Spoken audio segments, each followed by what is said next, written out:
Film berlatar di Indiana pada tahun 1988, di mana terlihat 3 gadis muda yang tengah dalam sebuah perjalanan. I haven't showered in 2 full. Everybody looks crazy. You just paid like 60 miles. Dari perbincangan 3 sahabat yang bernama Alexis, Valerie, dan Beverly ini terungkap kalau tujuan mereka adalah untuk menonton sebuah konser musik metal yang diadakan oleh satu grup band metal yang lagi ngetren pada masa tersebut. Di tengah perjalanan, Valerie mengeluh ingin buang air kecil, sehingga mereka pun akhirnya menepi di sebuah kios milik Pak Tua yang bernama Robert.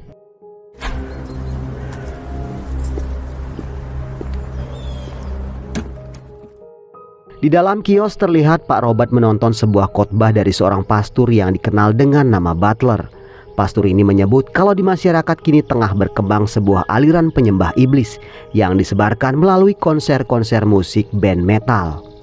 Sebelum mereka pergi, Pak Robert juga sempat berpesan kalau mereka harus berhati-hati karena banyak iblis di tempat tersebut. Namun nampaknya 3 gadis itu menyepelekan peringatan Pak Robert. You girls, be careful now. There's a lot of evil out there. Thank you so much. Thank you so much. Mereka pun kembali melanjutkan perjalanan sambil mendengarkan radio. Di situ terdengar berita bahwa telah ditemukan 3 jasad pemuda di sebuah bangunan kosong. Disinyalir itu adalah ulah dari sekte iblis karena banyak ditemukan simbol-simbol aneh di sekitar jasad. Dan anehnya mereka bertiga masih nampak tak terganggu dengan berita semacam itu. Another grisly murder scene last night. Found stabbed to death inside a suburban in satanic symbols. And a cult burning their way through.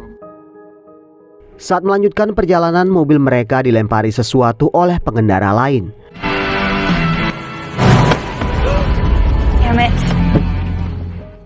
Setelah turun dan memeriksa, ternyata itu hanyalah susu coklat. Meskipun begitu, mereka masih penasaran apa maksud si pengemudi tadi melempari mereka. Singkat cerita, mereka pun akhirnya sampai di tujuan, di mana rupanya telah banyak muda-mudi yang juga berkumpul untuk menyaksikan konser musik band metal pujaan mereka. Setelah masuk ke tempat konser, mereka melihat mobil yang melempari mereka susu coklat. Valerie pun berinisiatif mengerjai mereka dengan melempari petasan. Sontak yang ada di dalam dibuat kaget dan keluarlah 3 cowok yang terlihat seperti anak-anak band. No, wait. Happy 4th of July.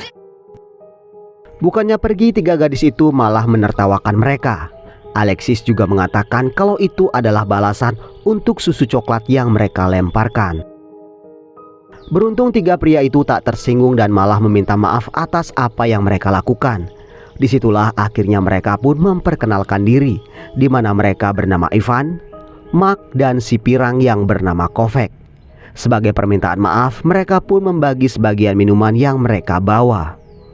By the way, I'm Ivan. Kovacs, what's up? Mark.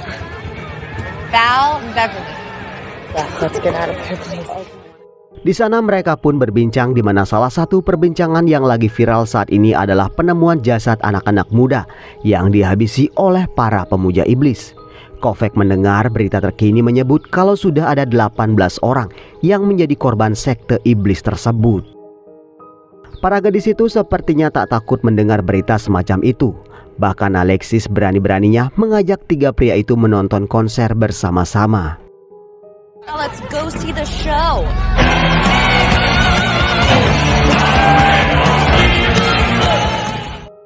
Singkat cerita, setelah konser selesai, Ivan mengajak mereka melanjutkan acara dengan ngedrink di pantai sampai pagi. Namun sepertinya 3 gadis itu tak tertarik mendengar ajakan tersebut. Setelah berunding, Alexis mengundang 3 pria itu untuk ikut bersamanya. Ia mengatakan rumahnya hanya berjarak 30 menit perjalanan. Tentu saja 3 pria itu kaget tak percaya mendapatkan undangan dari 3 gadis yang begitu mempesona. My dad's house. It's like 30 minutes from great sound system. We've been he just set the turn off right outside the. All right, wait for me. Don't you dare leave. Right behind you. Tanpa merasakan kecurigaan sedikit pun, Ivan dan kawan-kawannya benar-benar dibawa Alexis ke rumahnya.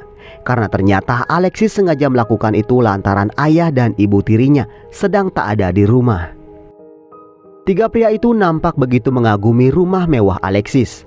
Namun saat ditanya, Alexis enggan mengatakan apa pekerjaan orang tuanya. Whatever you want. Well, we see your dad. Show him outside. Okay. We'll take. What did we do to deserve this? Mereka kemudian melanjutkan acara di halaman belakang rumah. Perbincangan mereka pun lagi-lagi masalah konser band metal favorit mereka. Melihat perbincangan santai itu akan berubah ke pesta yang lebih menegangkan membuat Beverly merasa khawatir.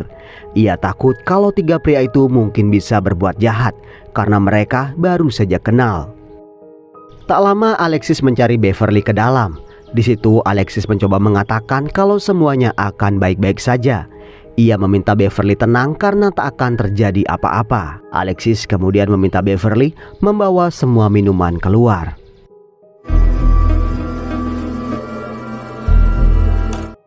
Di saat keluar, Beverly ditabrak oleh si Mark.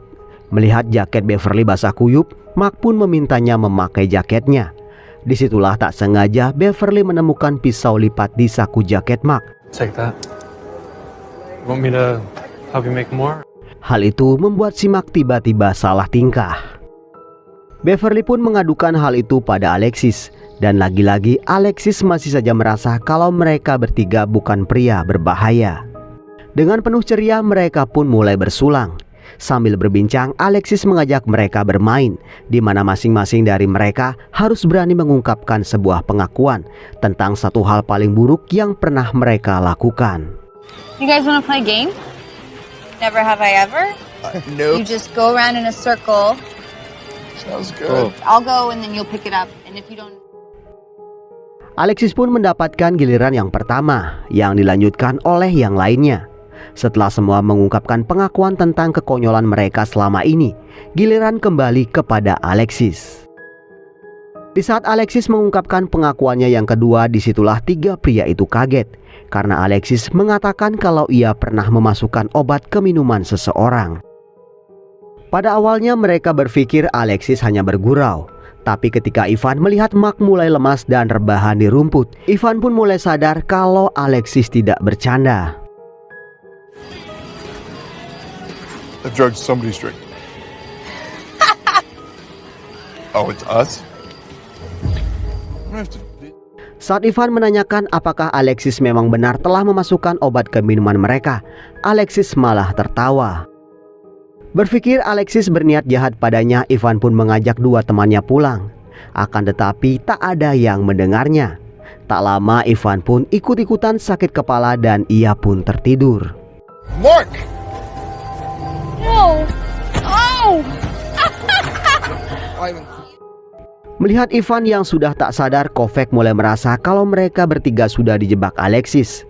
Namun belum sempat ia mendengar penjelasan dari Alexis, tubuh Kovac pun juga mulai seperti melayang-layang dan ia pun juga akhirnya tertidur. Beberapa menit kemudian terlihat Ivan, Mark dan Kovac terikat di sebuah tempat ritual. Alexis kemudian meminta Beverly mengambilkan air untuk menyadarkan mereka. Disitulah terlihat kalau Beverly sepertinya tak suka dengan acara semacam itu.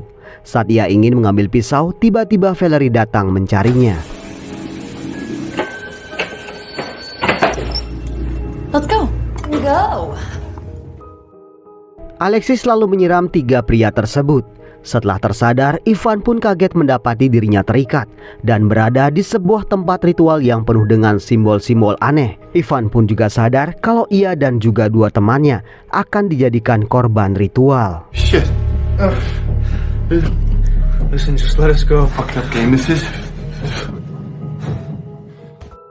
Ivan memohon agar ia diizinkan pergi, tapi Alexis mengatakan itu percuma karena ia sudah mengempeskan semua ban mobil Ivan. Alexis menjelaskan kalau kematian mereka bertiga tak akan sia-sia karena kematian mereka akan menyelamatkan banyak orang. Mereka pun diminta seharusnya bangga karena bisa menjadi bagian dari ritual tersebut.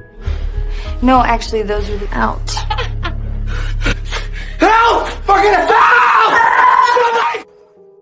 Mark begitu juga Ivan mencoba menasehati Alexis kalau otaknya sudah dicuci oleh pimpinan kultus. Ia pun diminta kembali ke jalan yang benar karena sangat berdosa jika menjadikan manusia sebagai korban ritual.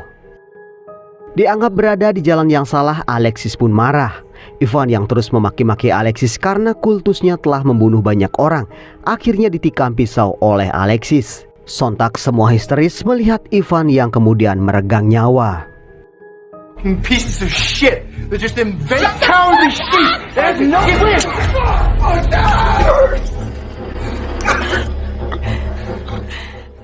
Ketika Alexis ingin menghabisi Mark, Beverly menyela dengan mengatakan kalau ia ingin mengatakan sesuatu. Meskipun merasa kesal, Alexis pun mengikuti kemauan Beverly.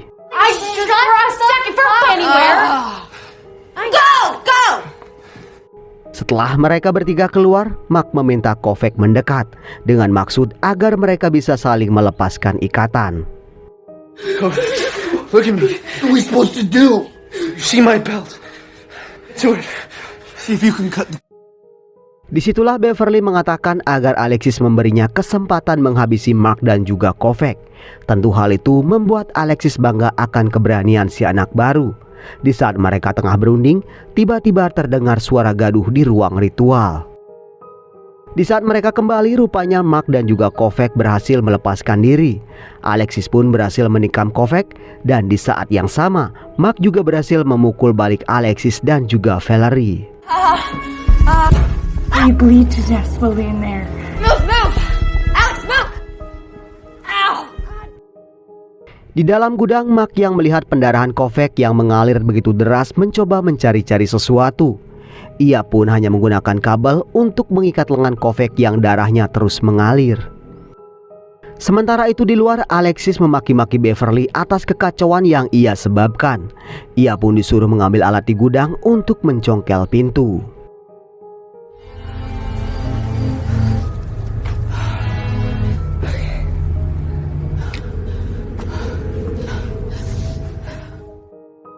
Alexis yang mencari-cari sesuatu akhirnya menemukan gas kaleng. Ia pun menyemprotkan gas tersebut dari bawah pintu yang membuat Mark dan Kovac hampir-hampir sesak napas. Dengan puas, Alexis terus menyemprotkan gas ke gudang, berharap dua pria itu keluar. Namun tiba-tiba Alexis mendengar suara mobil mendekat. They're fucking blocking it. Who the fuck is that? Alexis yang kaget buru-buru menutup ruang ritual dan ke depan, di mana ternyata yang datang adalah ibu tirinya yang bernama Susan. Susan pun nampak kaget mendapati Alexis di rumah, karena Alexis mengatakan ia sedang liburan keluar kota. Alexis pun juga kaget pasalnya si ibu tiri mengatakan kalau ia akan keluar negeri. Disitulah Susan mengatakan kalau pasportnya ketinggalan. Setelah mendapatkan apa yang ia cari, Susan pun berpamitan. Disitulah ia lalu mengatakan kalau sebentar lagi akan ada polisi kemari. Sontak saja Alexis kaget mendengarnya. Susan lalu menjelaskan kalau ia yang menelpon polisi karena ia tadi berpikir rumahnya kemasukan maling. Ia pun menyalahkan Alexis karena tak berkabar sebelum pulang. Karena itulah ia berpikir kalau rumahnya sedang kerampokan. Daddy? Yes, Alexis, You called the police? yeah, like I said, just think it's false alarm. Melihat Alexis gelisah, Susan pun mengatakan kalau Alexis hanya perlu menjelaskan seperti yang ia ceritakan. Ia tak perlu khawatir karena semua akan baik-baik saja. Ketika berniat pergi, Susan mendengar suara gaduh. Tentu ia semakin penasaran dengan apa yang dilakukan Alexis dan Valerie di tengah malam seperti ini. What was that? Susan pun memaksa Alexis mengatakan apa yang ia perbuat, tapi Alexis tak mau menjawab sehingga Susan pun kesal dan berjalan menuju ruang ritual. I really think that you should go. You are going to be... Oh my God! This is not out! Disitulah Susan kaget melihat jasad Ivan di ruangan yang penuh dengan simbol-simbol ritual. Namun belum sempat berbuat apa, Susan sudah ditusuk pisau oleh Alexis. Valerie pun mulai panik karena semua yang terjadi di luar rencana mereka. Namun Alexis mengatakan kalau ia tak perlu khawatir karena semuanya akan baik-baik saja. Sementara itu di gudang, Beverly yang sedang mencari-cari perkakas tak sengaja menemukan setumpuk uang dolar yang disembunyikan di satu tempat. Tentu saja ia bertanya-tanya kenapa keluarga Alexis menyembunyikan uang sebanyak itu di gudang.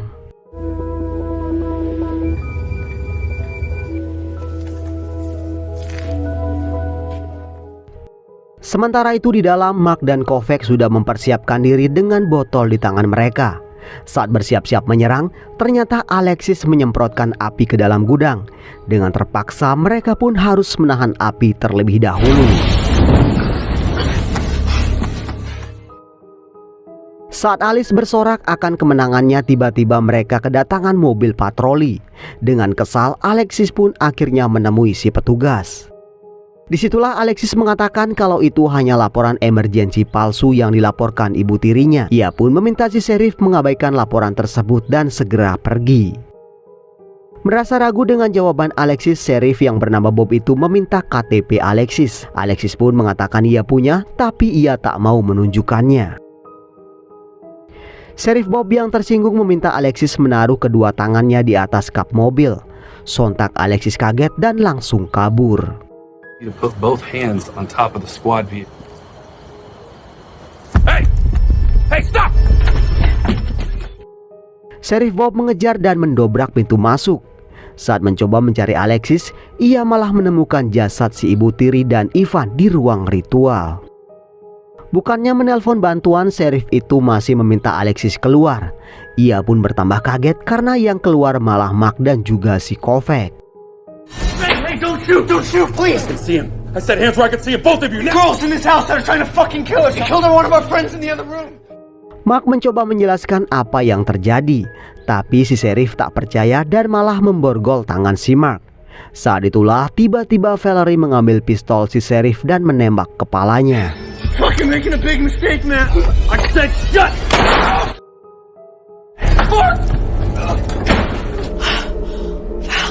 Sontak Alexis kaget melihat jasad si Sheriff. Ia ketakutan karena mereka bisa dihukum mati atas pembunuhan tersebut. Alexis pun berusaha merebut pistol dari tangan Valerie. Di saat mereka bergulat, tiba-tiba Beverly muncul sambil membawa mesin pemotong rumput. Ternyata Beverly berniat membebaskan Mark dan juga Kovac. Tentu Alexis kaget mengetahui si anak baru berkhianat. Disitulah Beverly mengatakan kalau ia sudah tak tahan lagi menjadi anggota kultus yang begitu mudah menghilangkan nyawa seseorang. Alexis pun nampaknya kaget bukan main saat Beverly membongkar kedok ayah Alexis yang menggunakan kedok sebagai pendeta untuk merekrut pengikutnya dan mengumpulkan donasi untuk memperkaya diri sendiri. He took advantage of me! Just like your father is taking. What are you talking about? He's doing with the donations, Alexis. Akhirnya Valerie pun mendapatkan kesempatan menyerang Beverly. Tapi beruntung Beverly masih bisa melawan dan bahkan melukai dua sahabatnya.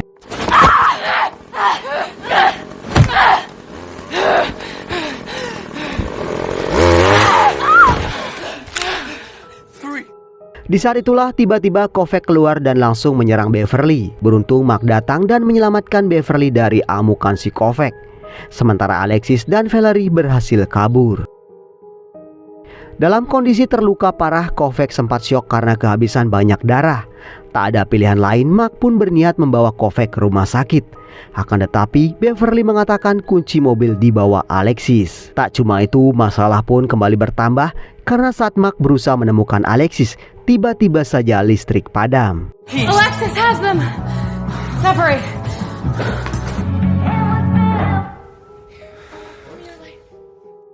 Mau tak mau, Beverly pun berniat melihat kondisi sekring di basement.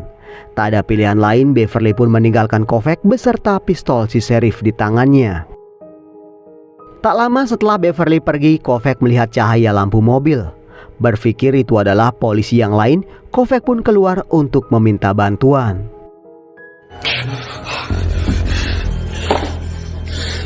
Help! Setibanya di luar, Kovac melihat seorang pria keluar dari mobil. Tanpa bertanya ia siapa, Kovac pun menceritakan apa yang dilakukan Alexis dan juga Valerie. Setelah mendengar cerita tersebut, si bapak meminta pistol si Kovac. Berpikir kalau ia petugas, Kovac pun menyerahkan pistolnya begitu saja. Di saat itulah Kovac melihat dengan jelas kalau pria itu tak lain adalah si Pastor Butler. Tapi semua terlambat karena Butler langsung menembak Kovac.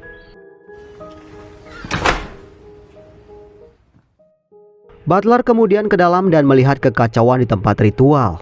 Tak sampai di situ, Butler juga melihat jasad si Sheriff di ruangan tengah. Sementara itu Beverly yang mencoba menemukan sekring di basement tiba-tiba diserang oleh Valerie. Beverly pun dihajar habis-habisan tanpa bisa memberikan perlawanan berarti. You don't have to do this, Val. My best friend! Valerie terus menekan leher Beverly sampai Beverly tak bisa bernafas. Untungnya Beverly masih memiliki korek yang ia gunakan untuk membakar rambut Valerie.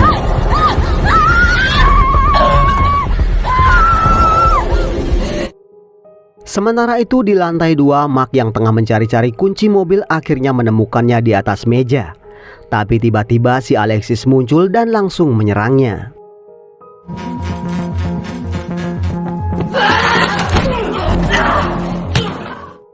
Akibat serangan tersebut, Mark pun mendapatkan beberapa luka cabikan. Namun di saat Alexis ingin melayangkan serangan terakhir, Beverly berhasil menyalakan listrik kembali, yang akhirnya membuat kedudukan berbalik. Selepas keluar dari basement, Beverly melihat Kovac dalam kondisi terluka parah. Sebelum meninggal, Kovac masih sempat memperingatkan Beverly kalau Pastor Butler ada di dalam. Sementara itu di lantai 2, si pastor tiba-tiba muncul dan langsung menembak Mark. Dan disitulah kemudian terungkap kalau Pastor Butler adalah ayah Alexis. Butler nampaknya sangat kecewa atas kekacauan yang dibuat Alexis. Alexis pun berdalih kalau semua di luar rencananya. Ia menuduh Beverly yang mengacaukan semuanya. Tapi Butler nampaknya tak peduli dengan penjelasan tersebut. Tak cuma itu, ia pun malah mencekik Alexis. Butler mengatakan kalau ia tak mau nama baiknya rusak. Karena itulah seseorang harus dijadikan kambing hitam. Dan itu adalah Alexis. Di momen itulah tiba-tiba Beverly datang dan menghantam wajah Butler dengan mesin. Sampai akhirnya Butler pun pingsan. Awalnya Alexis tersenyum dan berterima kasih pada Beverly. Tapi ternyata semua itu pura-pura. Alexis tiba-tiba mencekik Beverly, tapi untungnya kaki Alexis tersandung dan ia pun akhirnya terjatuh dari jendela kamar.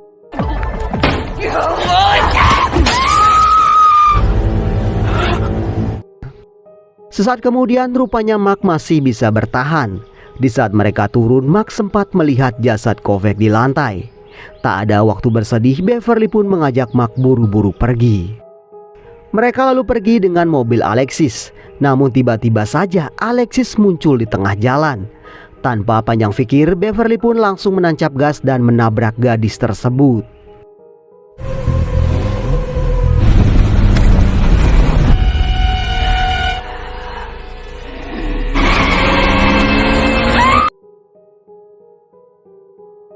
Di pagi harinya tersiar berita yang memperlihatkan Pastor Butler yang masih hidup. Ia mengatakan kalau Alexis putrinya telah bergabung dengan aliran iblis musik-musik metal. Dan Alexis lah yang menghabisi semua orang di tempat kejadian. Film pun diakhiri dengan memperlihatkan Beverly yang meninggalkan kios. Ia dan juga Mark akhirnya meninggalkan kota tersebut bersama-sama. Dan film pun selesai.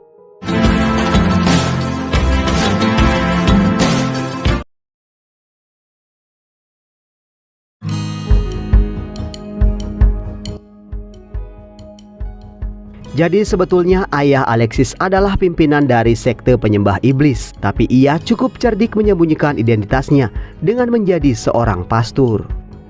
Meskipun si pimpinan sekte masih bertahan sampai akhir, tapi paling tidak Beverly tahu siapa dalang di balik pembunuhan yang terjadi belakangan ini. Dan mungkin saja Beverly mampu menghancurkan eksistensi sekte sesat semacam itu. Oke teman-teman, demikian alur cerita film kali ini. Mohon maaf jika masih banyak kesalahan dalam penyampaian alur ceritanya. Akhir kata, semoga teman-teman sehat selalu dan sampai ketemu di video berikutnya.